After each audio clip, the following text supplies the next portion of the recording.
السلام علیکم ناظرین، آپ دیکھ رہے ہیں ZAH نیوز. میں ہوں ظہیر احمد. ناظرین، مریم نواز شریف صاحبہ کی پہلی تقریر، پہلا جو پارٹ تھا جرگہ کا سلیم صافی کے ساتھ، اس کی ہم نے ویڈیو بنائی.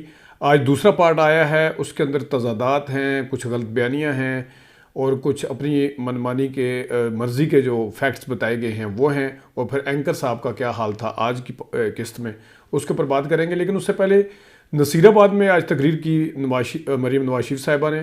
انہوں نے وہاں پہ کیا کیا باتیں کی، ذرا پہلے تھوڑا سا اس کے اوپر دیکھ لیتے ہیں. انہوں نے کہا جی پہلے یہ بتاؤ، بار بار نواز شریف کو یہاں سے جانا کیوں پڑتا ہے؟ جب نواز شریف ٹھیک کر کے جاتا ہے تو اس کو کہتے ہیں چلے جاؤ. یہ بتاؤ کہ بار بار اس کو جانا کیوں پڑتا ہے ملک چھوڑ کر. یہاں پہ صرف یہ چیز ہونی چاہیے کہ اگر آپ ذوالفقار علی بھٹو کی مثال دیکھیں، محترمہ کی دیکھیں، اور بھی کافی لوگوں کی دیکھیں، تو سوال یہ بنتا ہے کہ صرف نواز شریف صاحب کو ہی جانے کیوں دیا جاتا ہے. یہ بڑا سوال بنتا ہے. یہ نہیں بنتا کہ نواز شریف کو کیوں جانا پڑتا ہے باہر. وہ جانا کیوں پڑتا ہے؟ ڈیل کی صورت میں جاتے ہیں یقیناً. اور وہاں پہ انہی کو کیوں بھیجا جاتا ہے اور کسی کو کیوں نہیں بھیجا جاتا ہے؟ یہ والی سہولت کاری یا یہ والی آسانیاں جو ہیں وہ کسی اور کے لیے کیوں نہیں ہیں؟ اچھا، IMF کے آگے عمران خان کو بٹھانا چاہیے. عمران خان صاحب کو بٹھانا چاہیے، لیکن IMF کے آگے جو بیٹھے گا وہ وہی بیٹھے گا جنہوں نے پورے دعوے کیے تھے کہ ہم ملک کو ٹھیک کریں گے اور ہم سب کچھ آگے ٹھیک کر دیں گے. تو IMF کے آگے بیٹھنے کی ذمہ داری اب انہی کی ہے. عمران خان صاحب اتر چکے ہیں، وہ اب وزیر اعظم نہیں ہیں. وزیر اعظم جو ہوتا ہے وہ رسپانسبلٹی لیتا ہے. انہوں نے سب کچھ جانتے ہوئے رسپانسبلٹی لی تھی. کیوں لی تھی؟ اب جا کے ان کو، کیونکہ یہ ٹھیک کرنے کے دعوے ٹھیک کرنے کی غرض سے آئے تھے، تو یہ نہیں ہو سکتا کہ وزیر اعظم ہاؤس میں کوئی اور بیٹھے، پرک اینڈ پریولیجز کوئی اور انجوائے کرے، پروٹوکول کوئی اور انجوائے کرے اور جا کے حساب کتاب کوئی اور دیتا پھرے. یہ ہو نہیں سکتا، کیونکہ وہ دعوے وہ سارے سب کے سامنے ہیں، عوام کے سامنے جو کیے گئے تھے. آگ بجھانے والے کو پکڑا جاتا ہے، آگ لگانے والے کو کٹہرے میں کیوں نہیں لایا جاتا ہے؟ آگ لگانے والے کو تو آپ کٹہرے میں، اب کول آپ کے اگر ہے تو وہ لے آئے ہیں. وہ تو کیسز کا سامنا کر رہے ہیں، گرفتاریاں ہو رہی ہیں، ان کے ساتھیوں کی ہو رہی ہیں. تو آگ بجھانے والے جو دعوے کر کے آئے تھے، جو کہہ کے آئے تھے، جو دودھ اور شہد کی نہروں کا جھانسا دے کے آئے تھے یا بتا کے آئے تھے، وہ جو ہیں وہ اب بتائیں گے. اچھا، کوئی ایک آڈیو لیک جس میں شہباز شریف، نواز شریف نے کہا ہو کہ سائفر پر کھیلیں گے. ظاہر ہے سائفر کا ایشو کیونکہ عمران خان صاحب کے دور میں آیا، مجھے نہیں پتا کہ اس کے اوپر یہ بات بنتی ہے نہیں بنتی، لیکن شہباز شریف صاحب کی آڈیو لیکس ملک یوم کے ساتھ ضرور ہیں.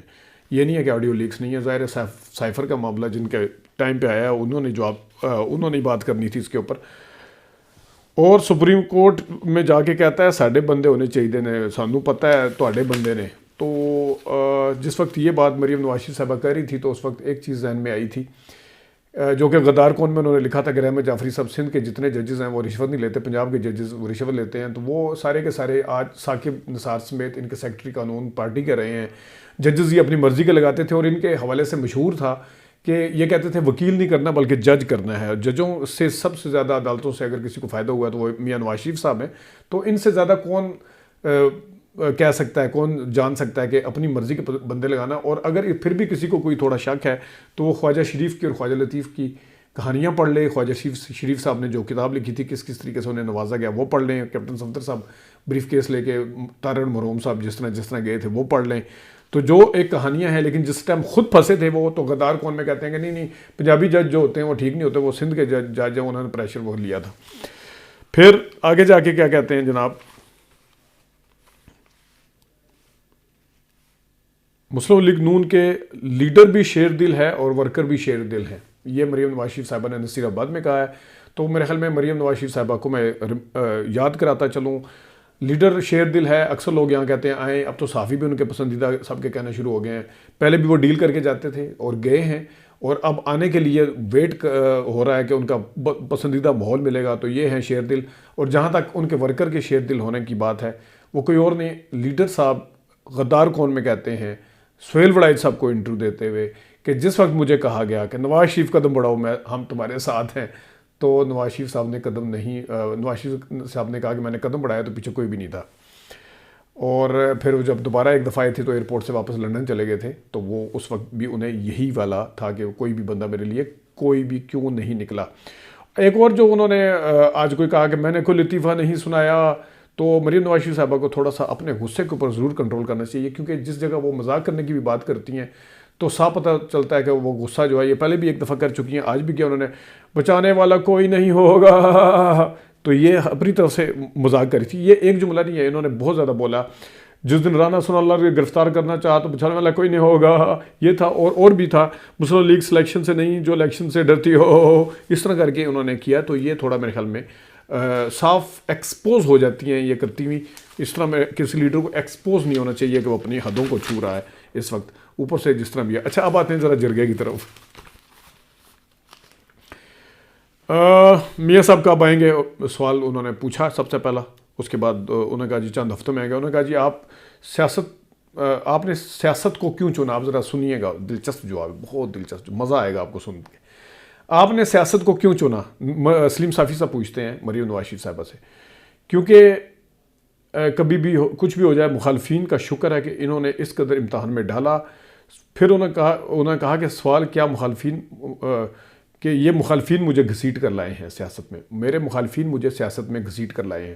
اور اسی 1 منٹ کے بعد بھول گئیں کہ انہوں نے کیا کہا کہ مخالفین گھسیٹ کر لائے ہیں سیاست میں۔ سیاست میں زبردستی کسی کو نہیں لایا جا سکتا، نہیں لانا ہوتا۔ ابھی وہ مخالفین گھسیٹ کر لائے تھے، اور ساتھ ہی 1 منٹ کے بعد کہہ دیا کہ سیاست میں کسی کو زبردستی گھسیٹ کے نہیں لا۔ اگلے 1 منٹ میں ایک اور یو ٹرن لے لیا انہوں نے، میرے مخالفین نے میرا انتخاب کیا، پھر وہ دوبارہ وہ والا اگلا، پہلے مخالفین نے گھسیٹ کے لائے، سیاست میں کوئی کسی کو زبردستی گھسیٹ کے نہیں لا سکتا، اور پھر ساتھ ہی آگے ایک اور یو ٹرن لیتے ہوئے انہوں نے یہ کہا۔ اور آگے جا کے جناب صاحب انہوں نے کیا کہا، جب نواز شریف کے ساتھ زیادتی ہونے لگی، وہ ظلم و زیادتیاں جو آج میرا کردار اسسٹ کرنے والا، میرا کردار آج بھی اسسٹ کرنے والا ہوتا اگر نواز شریف صاحب کے ساتھ زیادتی ہوئی، تو میں اس وجہ سے سیاست میں آئی ہوں کہ نواز شریف صاحب کے ساتھ زیادتی ہوئی تھی، تو اس وجہ سے۔ اب پتہ نہیں یہ کون سی زیادتیوں کی بات کر رہی ہیں۔ اگر یہ 16 کی زیادتیوں کی بات کر رہی ہیں تو 16 سے پہلے نواز شریف صاحب، مریم نواز شریف صاحبہ سیاست میں آ چکی تھی، کیونکہ 13 کے الیکشن کے ٹائم پہ ان کے انٹرویو ہیں، انہوں نے باقاعدہ کیمپین بھی کی تھی، کیمپین چلائی تھی، منصور علی خان صاحب کا انٹرویو بھی ہے 13 کا۔ اگر یہ اس زیادتیوں کی بات کر رہی ہیں مخالفین کی تو یہ باقاعدہ ہے، اور اس ٹائم انہوں نے کہا تھا پارٹی میں دیکھنا ہے کہ میرا رول کیا ہوگا، یہ سارا کچھ مجھے ایگزیکٹ یاد ہے۔ اور اگر پہلی والی زیادتیوں کی بات کر رہی ہیں 2001 میں، 99 میں، 2001 میں، تو آپ 8 میں آ جاتی، 8 میں تو آپ نہیں آئی تھی، تو کیونکہ ان زیادتیوں کے بعد آپ کی ایگزیکٹ ٹائمنگ جو صحیح ٹائمنگ بنتی تھی آنے کی، اگر وہ آپ پرانی مشرف کے دور کی زیادتیوں کی بات کر رہی ہیں تو پھر تو آپ کی 2008 بنتی تھی۔ تو اگر آپ 2016-17 کی زیادتیوں کی بات کر رہی ہیں، آپ تو پہلے سے قدم رکھ چکی تھی سیاست میں۔ 2013 میں آن دا ریکارڈ ہے، پتہ نہیں اب یہ کون سے والا ہے، پہلے تھوڑا حساب کتاب لگا کے ذرا تھوڑا اگر بیان دے دیا کریں تو زیادہ بہتر ہوتا ہے۔ پھر انہوں نے سوال کیا، آپ ملک میں جمہوریت، اچھا آپ سوال کیا سلیم صافی صاحب نے، آپ ملک میں جمہوریت چاہتے ہیں لیکن پارٹی میں جمہوریت نہیں ہے، ایک خاندان آتا ہے اسی کو لپیٹ پورا اسی کے گرد گھومتا رہتا ہے، کوئی انہوں نے نام لیے سارے۔ بہت اچھا سوال تھا سلیم صافی صاحب کا۔ انہوں نے کہا جی جمہوریت مسلم لیگ نون میں ہے، جتنی اظہار رائے کی آزادی ہے وہ کسی اور میں نہیں ہے، جگہ ہے تو دکھا دیں۔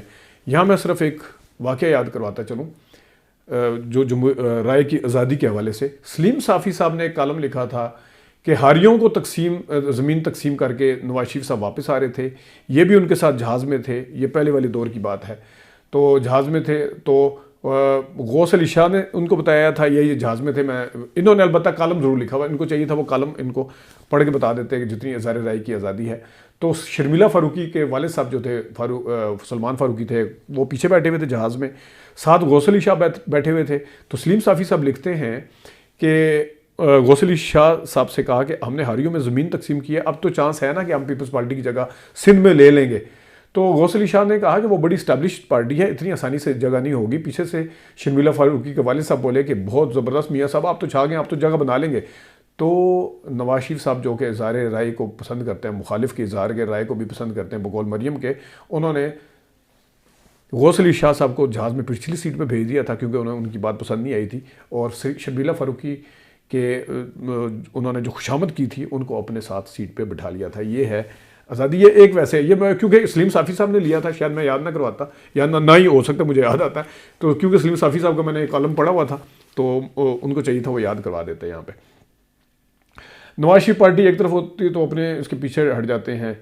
اچھا نواز شریف کہ پارٹی میں ایک رائے ہوتی ہے تو پیچھے ہٹ جاتے ہیں. توسیع کے معاملے میں تو پیچھے نہیں ہٹے تھے. توسیع کے معاملے میں تو خواجہ آصف خرم دستگیر وغیرہ کہ قرآن کے آگے رکھ کے ہاتھ رکھ کے بتایا گیا تھا کہ یہ والا توسیع کے معاملے پہ کہ کسی کو بات جا کے بات نہیں بتانی. اور بقول خواجہ آصف کے فیصلہ مسلط ہوا تھا. پارٹی کی مرضی کچھ اور تھی اور پارٹی یہ بھی کہہ رہی تھی کہ آپ غیر مشروط طور پہ یہ چیزیں نہ اپنی منوائیں, کچھ نہ کچھ تو منوا لیں. انہوں نے کہا نہیں. تو یہ ہے پارٹی کی رائے ایک طرف تھی اور میاں صاحب کی ایک طرف تھی. تو آپ کہہ رہے ہیں کہ پیچھے ہٹ جاتے میاں صاحب. پھر پارٹی کے بیانیہ پر چھپاؤں گی کسی کو کوئی فرق نہیں. میں نے دو بیانیہ تو میں اچھا 2 بیانیہ کا ذکر آیا تو نواز شریف کا بیانیہ کی قدر ان لوگوں کو بھی آ گئی ہے, یعنی شہباز شریف صاحب کو بھی آ گئی ہے. 2 بیانیہ سے فرق نہیں پڑتا پارٹی میں, لیکن نواز شریف کے بیانیہ کی قدر ان کو بھی آ گئی ہے. جو خود نواز شریف صاحب کو اپنے بیانیہ کو انہوں نے 16-17 میں ووٹ کو عزت دو کا بیانیہ کیا تھا اور ووٹ کو توسیع جنرل صاحب کو توسیع جو دینے کا معاملہ تھا وہ بعد کا تھا. تو یہ ان کا خود وہ اپنے بیانیے پہ تو قائم نہیں رہے. تو آپ کہہ رہی ہیں کہ شہباز شریف صاحب کو بھی ان کے بیانیے کی قدر آ گئی ہے. پھر انہوں نے سوال کیا نواز شریف جو تھا وہ لیڈر ہے, وہ دیوار کے پیچھے دیکھ لیتا, پتہ نہیں ہے لیوش قسم کا سٹائل کے اوپر انہوں نے بات ہوئی کہ آپ کے کپڑے بڑے زبردست ہوتے ہیں. سلیم صافی صاحب نے کہا کوئی یہ کیا, تو انہوں نے کہا جی ویل ڈریس ہونا بہت اچھی بات ہے, یہ کوئی غلط بات نہیں ہے, بالکل ٹھیک ہے, ہم اس سے ایگری کرتے ہیں. عوام کے نمائندے کو نہ صرف ویل ڈریس ہونا چاہیے بلکہ آگے بھی انہوں نے کچھ بولا. تو میرا ایک یہ ہے کہ ذرا چچا جان کو بھی بتا دیں کہ ویل ڈریس ہونا چاہیے. یہ نہیں ہے کہ لمبے بوٹ اور ایک ہی خاکی کلر کا وہ سفاری سوٹ پہن کر سیلاب کے اندر جانا, پھر کسی کے گھر میں کوئی جھگڑا ہو جائے وہاں جا کے کرنا, وہ سارے یہ جو سارے ڈرامے بازی ہے وہ ذرا کم از کم ان کو ضرور بتانا چاہیے. پھر جب جیل میں تھی تو میرے پاس استری نہیں تھی, فرائی پین اور کو چولہے پر رکھ کر کپڑے استری کرتی تھی. واہ کیا زبردست قید تنہائی تھی جہاں پہ استری تو نہیں تھی, فرائی پین ملا ہوا تھا اور چولہا بھی ملا ہوا تھا. یعنی کہ آپ اپنی مرضی کے کھانے بنائیں کھائیں مرضی سے اور پھر بعد میں کپڑے استری کرنے کے لیے. مطلب ہے فرائی پین ایک آپ استری کو چھپانے کے لیے فرائی پین بھی بیچ میں لے آئی ہیں. حالانکہ آپ بیان دیتی رہی کہ وہاں کچھ بھی نہیں تھا اس کمرے کے اندر, لیکن ابھی آپ نے کہہ دیا فرائی پین تھا اور چولہا تھا. پھر مجھے پتہ چلا کہ فرائی پین سے بھی استری کی جا سکتی ہے اور چولہا بھی تھا. اور پولیس والوں کی آواز آتی تھی بی بی. پھر انہوں نے وہی بتایا کہ میرا باتھ روم اور کمرہ ایک تھا. پولیس والوں نے آگے پوچھا اور یہ بتایا. تو ایک چیز تو آن دا ریکارڈ ہے جس پہ انہوں نے پہلے بیان بھی دیا تھا کہ میں اپنے کسی کو میسج کری تھی تو میں نے تکیے کے نیچے موبائل چھپا دیا. تو موبائل تک کی سہولت آپ کے پاس تھی, موبائل تک کی, لیکن تھی آپ قید تنہائی میں جہاں پہ کچھ نظر نہیں آتا, روشن دان نہیں تھا, کھڑکی نہیں تھی, لیکن اسی کھڑکی کے اندر سے باہر اندھیرا تھا اور اندھیرے میں آپ نے سلیم شہزاد کو بھی پہچان لیا تھا. نیب کے جو تھے کہ وہ ساتھ آئے ہوئے تھے. یہ سلیم صافی کے پارٹ 2 کا حصہ میں آپ کو بتا رہا ہوں کہ میں نے دیکھا تو باہر انہوں نے اندھیرا کر دیا تھا تاکہ باہر نہ دیکھ سکوں اور اس طرح کہتے وہ تھا. لیکن انہوں نے اندھیرے میں سلیم شہزاد کو پہچان لیا تھا. اندھیرے میں رات کے ٹائم وہ آئے تھے کیونکہ نیب والے 16-17 بندے ساتھ, ان میں خواتین بھی تھی کچھ, تو وہ انہوں نے پہچان لیا تھا. یہ بھی بقول ان کے ہیں. تو آپ پھر انہوں نے کہا جی آپ واقعی قید تنہائی میں تھی. اب تو وی آئی پی جیل کی تصویر دی ہوئی تھی عمران خان نے. کہتی کاش اس طرح کی مجھے بھی ملی ہوتی, لیکن آپ کوٹ لکھ جیل میں جائیں اور جا کے پوچھ سکتے ہیں کسی سے کہ ڈیتھ سیل کون سا تھا جہاں میں تھی. تو ڈیتھ سیل کے جھلکیاں جو ہیں وہ آپ نے خود کروا دی ہیں کہ وہاں فرائی پین تھا, وہاں چولہا تھا, وہاں پہ موبائل تھا, وہ موبائل تکیے کے نیچے چھپایا تھا. ساری جھلکیاں, اندھیرا قید تنہائی تھی, کھڑکی نہیں تھی, کچھ بھی نہیں تھا, روشن دان نہیں تھا, لیکن کھڑکی کے اندر سے سلیم شہزاد کو باہر دیکھ لیا تھا. 24 گھنٹے قید تنہائی میں رہتی تھی اور گرمی بہت تھی. اس کے اوپر میں پہلے بھی ایک دفعہ بات کر چکا ہوں.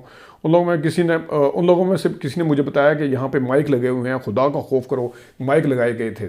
اچھا ابھی وہ عمران خان صاحب بھی ویسے آج کل ایک کچھ ریکارڈنگ کی بات کر رہے ہیں, تو اس میں تو آپ اس کو کہتے ہیں کہ ٹھیک ریکارڈنگ ہوئی تھی, لیکن اپنے میں کہہ رہی ہیں کہ خدا کا خوف کرو, ریکارڈنگ کے لیے مائک لگائے ہوئے تھے. مجھے کھڑکی سے نظر آیا, اچھا وہ تو ہو گیا.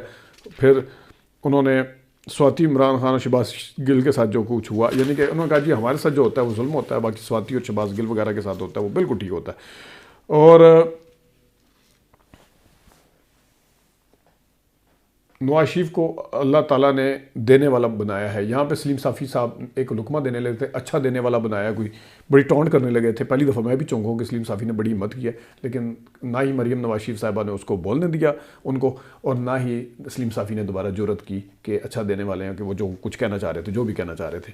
اگر صحیح روحانی, پھر انہوں نے سلیم صافی صاحب نے ایک ہی اچھا سوال کیا تھا وہ والا, اور ایک یہ لقمہ دینے کی کوشش کی تھی, یہ تھا. آگے جا کے انہوں نے فل ٹاسیں پھینکی ہیں کہ کیونکہ مریم جو بشرا بی بی ہے ان کے حوالے سے روحانی شخصیت ہے، باب انہوں کا روحانیت کیسی ہے، انہیں پتہ تھا کہ مریم نواز شریف صاحبہ کا اس کے اوپر کیا جواب ہوگا، اور ان کو کھل کے بولنے دیا۔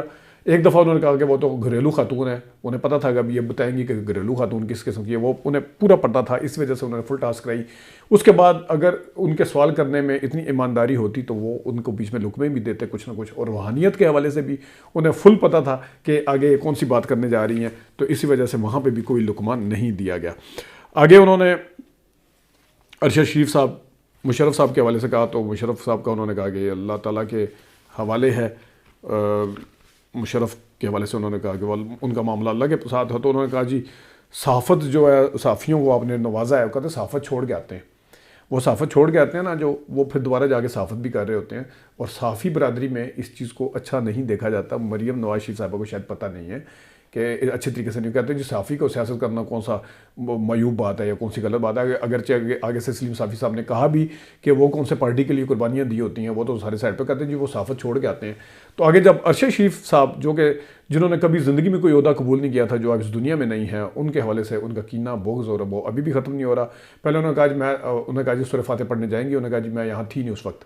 پھر انہوں نے اس کا جواب دینے کی بجائے انہوں نے کہا جی اگر آپ ہوتی تو جاتی، یہ جواب دینے کی بجائے انہوں نے کہا میں ان صحافیوں کے خلاف ہوں جو صحافت کے لبادے میں سیاست کرتے ہیں، یعنی ان صحافیوں کے خلاف نہیں ہے جو صحافت کا نام لے کے صحافت کی بنیاد کے اوپر اپنے آپ کو مشہور کر کے بڑے بڑے عہدے، کوئی کرکٹ بورڈ کا چیئرمین بن جاتا ہے، کوئی سی ایم پنجاب کا سیکرٹری بن جاتا ہے، کوئی اسپیشل کوئی کسی اسائنمنٹ پہ ہوتا ہے کسی اس پہ، اور مستند صحافی اس چیز کی مخالفت کرتے ہیں، لیکن کیونکہ ان کو صحافت کا ذرا زیادہ پتہ ہے صحافیوں سے، اب یہ صحافت بھی سکھائیں گے اور سیاست بھی سکھائیں گے سب کو۔ تو یہ ہے، اور جانشینی کے حوالے سے انہوں نے رول آؤٹ نہیں کیا کہ جنید صفدر گھریلو ابھی کاروبار کریں، تو انہوں نے رول آؤٹ نہیں کیا کہ وہ نہیں آئیں گے، تو ان کا فیصلہ عوام کرے گی۔ پتہ نہیں عوام کس طرح فیصلہ کرتی ہے، مریم نواز شریف صاحبہ نے آنا تھا یا نہیں آنا تھا، اس کا فیصلہ عوام نے پتہ نہیں کس طرح کیا، یہ کوئی ریفرینڈم کروایا تھا کہ ان کو آنا چاہیے نہیں آنا چاہیے۔ بہرحال یہ ایک جاتے جاتے خواجہ آصف صاحب کا بیان ہے کہ ملک دیوالیہ ہو گیا، تو یہی عمران خان صاحب جب کہہ رہے ہوتے تھے ملک دیوالیہ ہونے والا، تو آپ کہتے ہیں خدا نہ خواستہ کیا کہہ رہے ہیں آپ، تو چاہتے یہی ہے کہ کس قسم کا بندہ ہے، پاکستان کو مخالفت، پاکستان کو توڑنا چاہتا ہے، اس کو تو ڈیفالٹ نظر آ رہا ہے، اس کو تو اس طرح تو سوچنا نہیں چاہیے۔ اسحاق ڈار صاحب کہتے تھے سوال ہی پتہ نہیں ہوتا کہ ملک ڈیفالٹ کر جائے۔ آج ان کے وزیر دفاع صاحب جو ہے خود تمام چیزوں کو بالائے طاق رکھ کے مان رہے ہیں کہ ملک جو ہے وہ دیوالیہ ہو چکا ہے۔ ناظرین یہ تھا ابھی تک کے لیے اتنا ہی، اپنا خیال رکھیے گا، اجازت دیجیے، اللہ حافظ۔